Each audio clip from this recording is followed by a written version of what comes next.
Okay, hello Outdoor Eddies. I hope you're having a good start to your break. Here is my instructional video on making our beef jerky. So a reminder that you want to have this prepped 1 to 3 days prior to the day we actually make it in class. So that would be Monday, Tuesday, Wednesday, Thursday of next week. Whatever you can make work. We can do it either day one or either day two of next week. So first of all, cuts of meat. You want to go with something lean and cheap. So don't go with ones with heavy fat marbling through them. You want to go with a round or a flank, work really well. So what I've got here, if you take a look, is a round steak and a round roast. You can see there's not much marbling of the fat through it. There's just a band of fat on the side that we can cut off. So you don't want the fat marbled through it because the fat is more likely to, it's harder to dehydrate, more likely to go rancid, and not as enjoyable to eat cold. So that's the cuts of meat. I've got a round roast and a round steak. But flank is what's probably most common on the internet if you're looking at recipes. That's what's most recommended. Okay, so that's the first step, is choosing your cuts of meat. Then next step is, prior to prepping it, cutting it, and all that, you want to get your marinades ready. So I'm only going to show you one or two, but I've got about 4 or 5 spread out here. I've got, first one is a honey apple cider vinegar. Then I'm going to throw in some garlic and salt and pepper. So it's like a honey garlic. The next one is going to be more of a teriyaki. So this is a soy sauce and pineapple, and I'm going to throw a little cumin and ginger in it. Next, I'm going to try more of an Italian one. I'm going to do a red wine vinegar, basil, oregano, a little hickory, and paprika. And then I'm going to try doing more of a dry rub one. That's a Montreal steak spice, a little hickory and paprika. And then I'm going to try and go crazy and do a chili lime. So I'm going to do lime juice, chili flakes, and probably a malt vinegar. And then I might just try another soy and pineapple with some garlic, ginger, and onion or something like that.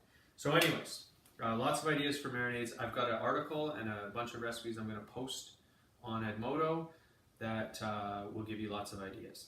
I like looking at recipes and then experimenting a little bit with it. So the next step is cutting the meat. Have the bags that you're going to be sealing it all up in ready to go so that you're not hunting for them once your hands are all covered. So I'm using heavy duty plastic bags. They always do tend to weep a little bit. So once I've got them bagged, tied up nice and tight with no air in them, I am going to put them inside of a container in the fridge for those 2 to 3 days that I'm going to let it marinate for. Okay, so you can cut the meat 2 ways, with the grain or across the grain. Now, if you take a look here, these cuts of meat, the grains are running this way here. Sorry, first of all, getting ahead of myself here, we got to trim the fat. Okay, so you want to try and waste as little meat as possible. So with a really sharp knife, being really, really careful. You might want to have some parental supervision for this if you're not really confident with your knife skills. And you want to trim off all that fat. And if you have a furry little guy that's allowed it, you can always sit, shake. You can always shake a paw. You can always find ways to dispose of it that way.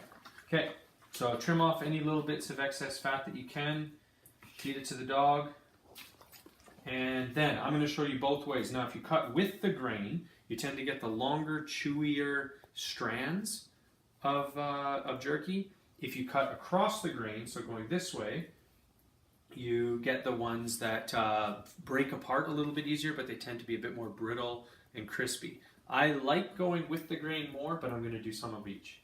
Okay, so you want to try and go about, I'm going to say 1/3 of an inch thick. So I'll start on this end here so you can see better. So try and do long, thin strips that are, go for about that thickness there. Okay, so that's going with the grain. I'll do a bunch like that for you. Okay. Do a bunch like that, and then I'm also going to do some cross the grain like this, just for a varied eating experience. Okay.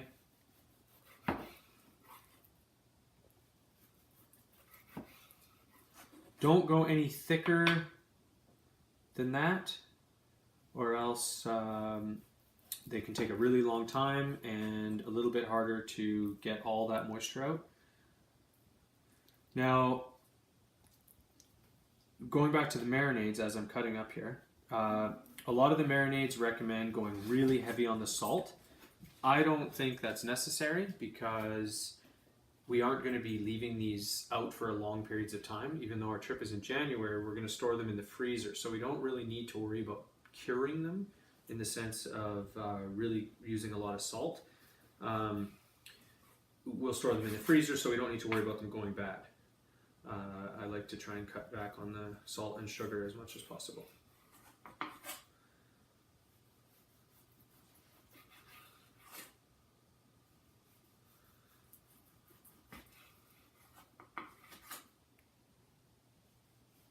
Really want to make sure you have a nice sharp knife for doing this stuff so you can get those thin strips.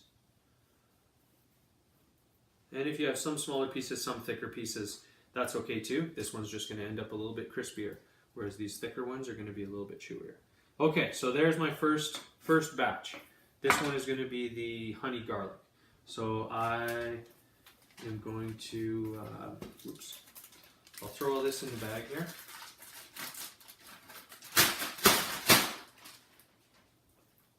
Just like this.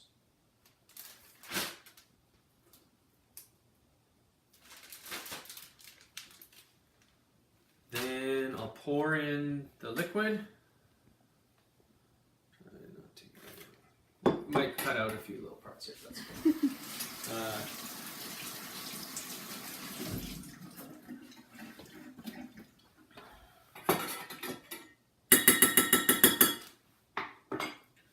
Pour in the liquid.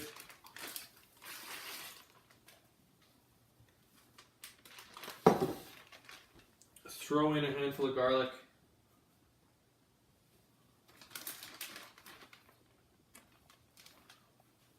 Crack some pepper. You could measure, but I think measuring's for cowards.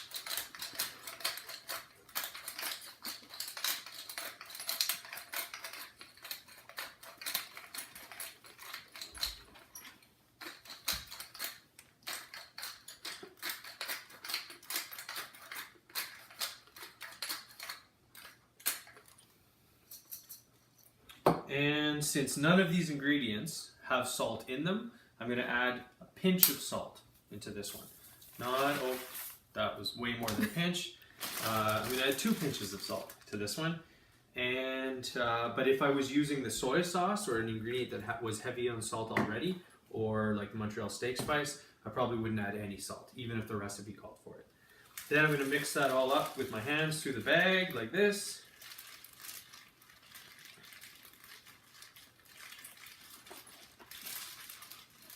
Tie a knot in it where I'm careful to get all of the air out of there to prevent spoilage. A couple twists, a loose knot.